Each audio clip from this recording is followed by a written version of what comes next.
मेरा नाम है डॉक्टर नंदलाल रायदास। ये जो प्रोडक्ट है, जो हम जो भी बीमारी की बात करते हैं, तो आखिर ये बीमारी होती क्यों है? अगर आदमी बीमार होता है तो हमेशा परेशान रहता है कि मैं बीमार क्यों हूं। तो मेरा कहना है कि आदमी को तीन चीज की जीने के लिए जरूरत है। एक तो न्यूट्रिशन, दूसरा पानी, और तीसरी हवा, ऑक्सीजन। राइट।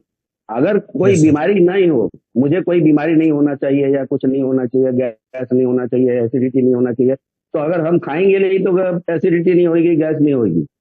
राइट। लेकिन ये करता क्या है? तो इसके अंदर मेरा मानना है कि ऑक्सीजन का क्या काम है। ऑक्सीजन का काम है ऑक्सीडेटिव प्रोसेस। ऑक्सीजन क्या करता है? हमारे पानी की सहायता से हमारे ग्लूकोज को, प्रोटीन को, ये सारी चीजों को जला देता है। जलाने से मतलब क्या होता है कि माइटोकॉन्ड्रिया में जाने के बाद में एटीपी तैयार करता है, हमको एनर्जी मिलती है, हमें ताकत मिलती है। और ताकत मिलने के बाद में बहुत सारी गंदगी भी निकलती है, और उस गंदगी को हम लोग बोलते हैं फ्री रेडिकल्स। राइट। अब ये फ्री रेडिकल्स क्या होता है? ये अनपेयर्ड इलेक्ट्रॉन होता है। अनपेयर इलेक्ट्रॉन फ्री रेडिकल का नाम है। सुपर ऑक्साइड, पेरोक्साइड, ऐसे बहुत सारे उसके नाम हैं जो हमारे खून में आ जाते हैं। और ये फ्री रेडिकल्स को काउंटर करने के लिए हमें एंटीऑक्सीडेंट की जरूरत होती है। अब एंटीऑक्सीडेंट हमारे शरीर में इनबिल्ड है। जो इंटरनल एंटीऑक्सीडेंट है वो इनबिल्ड है, ग्लूटाथायोन और बहुत सारे नाम है उसके। जैसे एसओडी की बात करते हो आप, और एसओडी मतलब सुपर ऑक्साइड डिसम्यूटेज। बराबर। तो सुपर ऑक्साइड डिसम्यूटेज और ग्लूटाथायोन ये सब इंटरनल है। अब ये इंटरनल जो है हमारे इम्यूनिटी को बचपन से रुका कर रखते हैं, लेकिन हम क्या करते हैं? उसको एग्जॉस्ट कर देते हैं 40 आने तक का। और 40 आते आते हम क्या करते हैं कि भाई डायबिटीज हो गया होगा, कैंसर होगा, ये होगा, बहुत सारी बीमारियों के लिए हमने उसको यूज कर लिया, लेकिन उसको रिप्लेनिश नहीं किया। हमने उसको रिप्लेनिश नहीं किया। रिप्लेनिश नहीं करने की वजह से वो 50% से कम हमारा इंटरनल एंटीऑक्सीडेंट खत्म हो गया। हमने एक्सटर्नल एंटीऑक्सीडेंट लिया ही नहीं। जैसे एंटीऑक्सीडेंट होता है विटामिन ए, सी, ई, बहुत सारे मिनरल्स होते हैं, ये सारा हमने किया ही नहीं। हमने क्या किया? जो स्टेपल फूड है, दाल चावल रोटी है, इसी के ऊपर अपनी जिंदगी बिताते रह गए। अब क्या होता है कि ये जो फ्री रेडिकल्स है, ये अनसेटिस्फाइड इलेक्ट्रॉन्स होते हैं। ये हमारे जो सेल्स होता है उसको डैमेज करते हैं, जिनके पास दो पेयर होता है। अब ये क्या होता है कि इससे होता है तैयार क्या है? ये प्रोसेस को हम लोग बोलते हैं ऑक्सीडेशन प्रोसेस। ऑक्सीजन से जो एटीपी तैयार होता है इसको हम लोग बोलते हैं ऑक्सीडेशन प्रोसेस। और ऑक्सीडेशन प्रोसेस की वजह से जो तैयार होता है फ्री रेडिकल, अगर फ्री रेडिकल ज्यादा हो गया शरीर में, तो हमारे पास इतना एंटीऑक्सीडेंट नहीं रह पाता है कि उसको काउंटर कर सके। अब ये फ्री रेडिकल ज्यादा क्यों होता है? फ्री रेडिकल ज्यादा इसलिए होता है कि तुम जंक फूड, ये फूड, वो फूड, खाने में पानी में गंदगी, हवा में दूषित हवा लेते हो, इसकी वजह से फ्री रेडिकल ज्यादा होता है। तो हम कहते हैं कि भाई ये नहीं खाना चाहिए, फिर गंदा पानी नहीं पीना चाहिए, ऑक्सीजन नहीं। इससे क्या होगा कि फ्री रेडिकल कम पैदा होगा, और हमारा इंटरनल जो एंटीऑक्सीडेंट है वो उसको हमको कवर करता रहेगा। अब आदमी बीमार क्यों पड़ता है? जब फ्री रेडिकल ज्यादा हो जाता है तो ये हमारे इंटरनल आर्टरी को, इंडोथीलियम को डैमेज करता चला जाता है। अब ये डैमेज करने से वहां पे बहुत सारे लोग आके, जैसे अल्सरेशन हो जाता है इंटरनल आर्टरी में। तो वो क्या होता है कि प्लेटलेट, कैल्शियम, ये सब उसको हील करने के लिए जाते हैं, और हील करने के समय पे वो कैंसर का रूप ले लेता है, कभी और आगे बढ़ने लगता है, इस तरह से ना। तो मेरा कहने का मतलब क्या है कि जो पहला बीमारी का कारण है वो ऑक्सीडेटिव स्ट्रेस, जिसको हम लोग टेंशन बोलते हैं। तो सारी बीमारी, 80 से ज्यादा परसेंट की बीमारी जो है टेंशन से हो रही है। इसके अंदर बहुत सारे लोगों ने बहुत सारी बताई, ब्रेन का है, किसी का हार्ट का है, किसी को नींद नहीं आती है, किसी को ये नहीं होता है। ये सब क्यों होता है? ये ऑक्सीडेटिव स्ट्रेस की वजह से हो रहा है। राइट। सेकेंड जो चीज होती है, ये होता है एंटी इन्फ्लेमेटरी। इन्फ्लेमेशन की वजह से, जो इन्फ्लेमेशन हो गया था इंटरनल आर्टरी में, उसके लिए हमारे पास एंटी इन्फ्लेमेटरी होना जरूरी है। अभी एंटी का मतलब समझ रहे हो? जैसे ऑक्सीडेटिव स्ट्रेस को काउंटर करने के लिए हमें एंटीऑक्सीडेंट की जरूरत है, उसी इन्फ्लेमेशन को कम करने के लिए एंटी इन्फ्लेमेटरी की जरूरत है। उसी तरह हमारे जो बीमारियों का और एक कारण है वो इन्फेक्शन। इन्फेक्शन वायरस भी हो सकता है, बैक्टीरिया भी हो सकता है, फंगस भी हो सकता है, पैरासाइट भी हो सकता है, कुछ भी हो सकता है। तो हम एक तरीके में बोलते हैं कि हमें एंटी माइक्रोबियल की जरूरत है। चौथा कारण होता है इम्यूनिटी डिप्रेस हो गई, आपकी इम्यूनिटी, लो इम्यूनिटी पावर, ये बीमारी का एक कारण है। पांचवा जो होता है ऑटो इम्यून डिजीज। ये ऑटो इम्यून डिजीज क्या है? Hyperactivity of cell.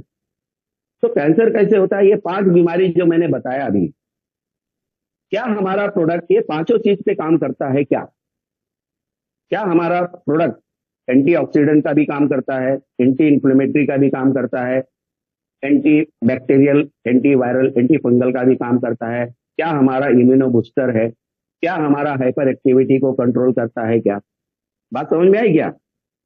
Hello, yes sir. Yes, yes sir. बात समझ में आ रही है? क्या हमारा ये हाँ, सुन प्रोडक्ट पा रहे पांचों चीज पे काम करता है? अगर हमारा प्रोडक्ट ये पांचों चीज पे काम करता है, अगर वो एंटी ऑक्सीडेंट का काम करता है, एंटी इंफ्लेमेटरी का काम करता है, एंटी माइक्रो बैक्टीरियल का काम करता है, इम्यूनिटी बूस्टर है, और ऑटो इम्यून डिजीज पे काम करता है, और डिटॉक्सिफायर भी है, हैं। यस तो सर, हम किसी ये भी सब पे काम बीमारी पे करता है। काम कर सकते हैं। किसी भी बीमारी पे काम कर सकते हैं। तो मेरा मानना है कि यहाँ पे मतलब ये होनी चाहिए कि यहाँ पे ये कि कौन सी बीमारी पे काम करेगा, नहीं करेगा, ये करेगा, अगर शंका का सवाल ही नहीं होता है। अगर आपका प्रोडक्ट ये 5 चीजों पे काम करता है तो वो काम करता है। सर, हम लोग यहाँ पर जो है ना, एक प्रोडक्ट बेचने के लिए आए हैं, और ये प्रोडक्ट जो बेचने के लिए आए हैं वो स्टेम सेल के नाम पर एक अद्भुत चमत्कारिक प्रोडक्ट है।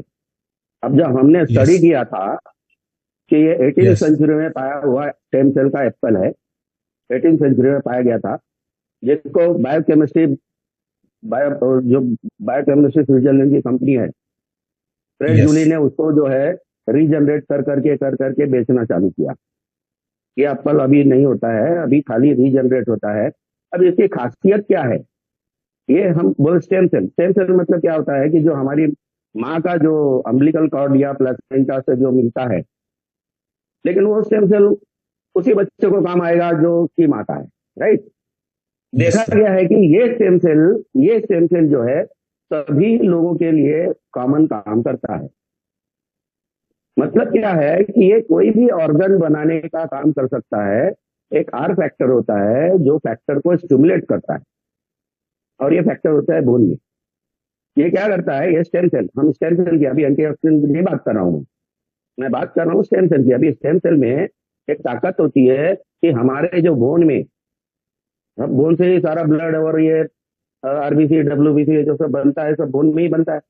धीरे धीरे कम होते चले जाता है, जैसे बुढ़ापा आता है तो लॉन्ग बोन्स में बनना चालू हो जाता है, चेस्ट में बनना चालू हो जाता है।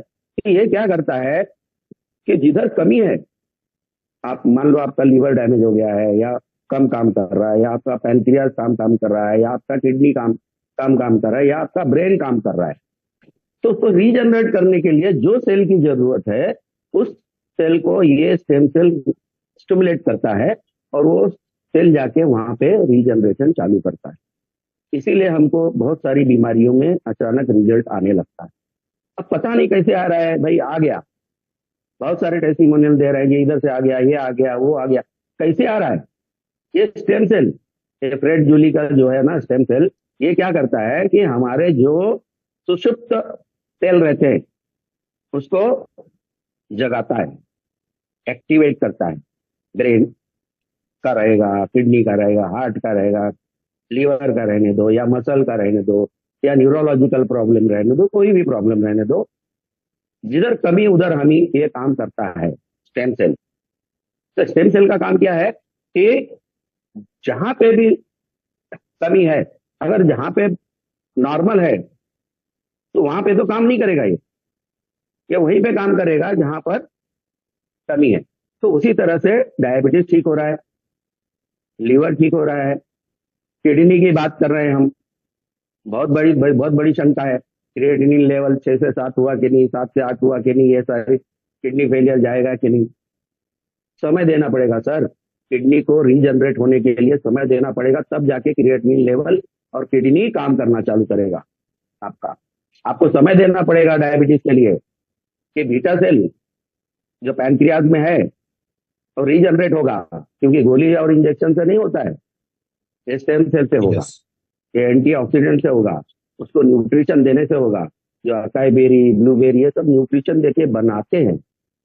जो डैमेज हो गया ये मेडिसिन नहीं है, लेकिन मेडिसिन Yes. का बाप है ये मेडिसिन का बाप है। ये बात समझ के चलो। ये हम लोग क्यों बेच रहे हैं, हम लोग क्यों प्रमोट कर रहे हैं? इसीलिए कि ये सारी मेडिसिन का बाप है। कोई साइड इफेक्ट नहीं, कोई कुछ नहीं, कोई कुछ नहीं, सिर्फ अच्छा काम, अच्छा काम, अच्छा काम, अच्छा काम। ठीक है sir, thank you, good night. Yes sir, thank you sir, thank you. जानकारी देने के लिए बहुत बहुत धन्यवाद। थैंक यू, समय देने के लिए बहुत बहुत धन्यवाद।